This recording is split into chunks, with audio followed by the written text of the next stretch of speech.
వీక్షకులకు స్వాగతం. నమస్కారం.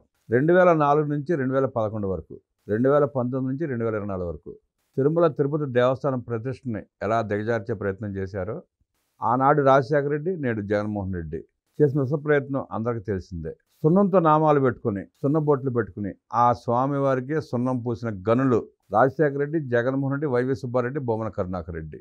ఆ దుర్మార్గులు టీటీడీలో ప్రవేశించిన తర్వాత ఎన్ని దురాఘాతాలు దారుణాలు చేశారో మనం చూసాం.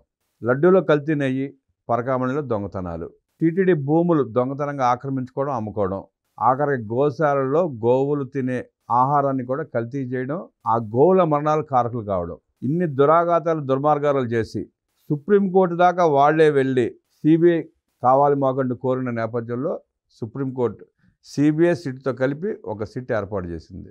ఆ సిట్ వేగవంతంగా ఒక్కొక్క కేసు బయటకు తీసి వాళ్ళ దుర్మార్గాలు బయట పెడతా ఉంటే బొమ్మన కరుణాకర్ రెడ్డి, సజ్జల రామకృష్ణారెడ్డి లాంటి వాళ్ళు బయటకు వచ్చి మళ్ళీ మైకుల ముందుకు వచ్చి ప్రభుత్వం కక్ష సాధింపులు, దొంగ కేసులు అంటూ దొంగ ఏడుపులు ఏడ్చే ప్రయత్నం.